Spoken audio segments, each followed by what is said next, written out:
আগে দেখলাম যে আপনাদের বাঁহাতি ফাস্ট বোলার শ্রীলঙ্কান বিনুরা ফার্নান্দো জি। তিনি টাকা পাননি বলে এই ম্যাচে খেলতে অস্বীকৃতি না জানিয়েছেন। ঘটনাটা যদি খুলে বলেন। এরকম কোনো কিছু না। আসলে আমাদের নতুন প্লেয়ার আসছে তালাত হোসেন তালাত। আমরা ওইখানেও রিপ্লেসটা করছি, কারণ আমাদের আজকে ব্যাটিং কম্বিনেশনটা আমরা বেশি রাখছিলাম। ও যেহেতু অলরাউন্ডার, সেখানে আমাদের টিমের কম্বিনেশনের জন্যই ওকে আমরা বাইরে রাখছি ম্যাচটা। এছাড়া এমন কোনো কিছু নিউজ নেই। না, পেমেন্ট কোনো সমস্যা নেই। ওভারঅল যা কন্ট্রাক্ট তার 50% ওকে আমরা আগেই পেমেন্ট করে দিচ্ছি অলরেডি। সো এটা এমন কোনো ওর জন্য আমরা টিমের বাইরে না হবো। ম্যাচের আগে আনন্দ সরকার প্রেস করতে বলছিলেন যে আলিসাল ইসলামের বোলিং রিপোর্টে ভার্সন আপনাদের কাছে আসলে কোনো তথ্য এসেছে কিনা তার বোলিং অ্যাকশন। হ্যাঁ, বোলিং অ্যাকশনের ব্যাপারে আমাদের ডিরেক্ট কোনো কিছু আসে নাই, বাট লুকস লাইকে যে আপনার ওর কিছু ডেলিভারির জন্য হচ্ছে সেটাই আসছে। বাট আমরা ওটা মেলে অ্যান্সার দিচ্ছি, ওর মানে আপনার বিপিএল বা ওকে টেস্টে আমরা ওটা পাঠাবে, ওটা আমরা অ্যান্সার ওদেরকে দিয়ে দিচ্ছি আর কি। সেটা যদি দেশে হয় ভালো, নাহলে বিদেশে পাঠাবে, যেটা ওর ক্লিয়ার ফেকের জন্য করতে পারে আর কি। এবার বিপিএলে বেশ কিছু ওয়াইড নিয়ে বোলিং নিয়ে একটু সন্দেহ আলোচনা চলতেছে যে অস্বাভাবিক মনে হচ্ছে।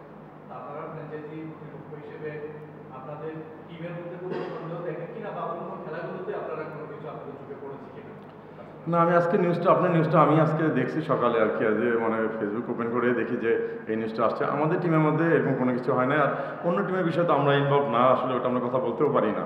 বাট ওভারঅল আমাদের চোখে এমন কিছু পড়ে না আর কি। এক্স্যাক্টলি খেলা দেখে আপনার মনে কোনো সন্দেহ? না, খেলা দেখে আসলে সন্দেহ কীভাবে করবেন এখানে? এখন ওভারঅল তো খেলা সব টিমই ভালো খেলতে, তো সবাই জিততে চায়। ওভারঅল আমাদের কাছে এমন কোনো কিছু আসে না আর কি।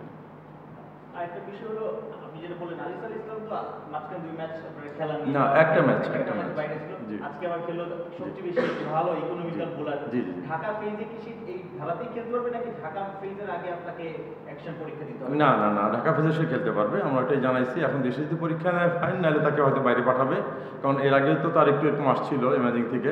বাট ওভারঅল এখানে ওর তেমন কিছু আসে না রিপোর্টে আর কি। বিপিএল শেষে হ্যাঁ, তার পরীক্ষা দিতে পারবে। জি ভাই পেমেন্ট বিষয়ে কথা বলছেন যে বিনুরাটা তো আসলে আপনি বলেছেন বিনুরা জি, 20% জি। বাকি ফুল টিমের আপডেটটা যদি বলেন কি অবস্থা টিমের? না, হ্যাঁ, ওভারঅল আমাদের পেমেন্ট একদম, যে ফরেন প্লেয়ার বলেন লোকাল প্লেয়ার বলেন, ওভারঅল পেমেন্ট হয়েছে অন্য টিমের মতো না। আমাদের যথেষ্ট ভালো পেমেন্ট করা হয়েছে। কেউ দেখা যায় যে 70%ও পেয়ে গেছে, কেউ আবার 50% পাইছে, কেউ আবার একটু কমও পাইছে, 40-45%ও পাইছে ওভারঅল। বাট ম্যাক্সিমাম 50% কভার করে ফেলছি আমরা আশা করি।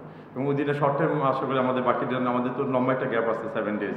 নেক্সট ম্যাচ আমাদের 29, সো ইন বিটুইনেও আমরা এগুলো ক্লিয়ার করে ফেলবো আশা করি। ভাই ইয়াং প্লেয়াররা নাকি ঠিকঠাক পেমেন্ট পান নাই, এরকম একটা কথা শোনা গেছে। ইয়াং প্লেয়ার বলতে আসলে আমাদের দেখেন, সবচেয়ে বড় আমাদের টিমের বিষয়টা বলতে পারি।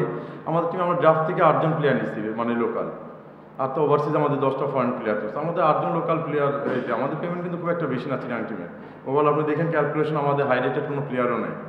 বি ক্যাটাগরি 2 জন, একজন শুধু শরীফুল আমরা নিচ্ছি এই ক্যাটাগরি, আর বাকি সব কিন্তু আমাদের F C D. So overall আমাদের পেমেন্ট কিন্তু খুব একটা বেশি না। আর জুনিয়র যাদের বলছেন, জুনিয়র এমন কোনো কিছু না, আপনি হয়তো খোঁজ নিয়ে দেখতে পারেন, তারাও পেমেন্ট পাইছে। Thank you. জি, থ্যাংক ইউ ভাইয়া, থ্যাংক ইউ ভেরি মাচ।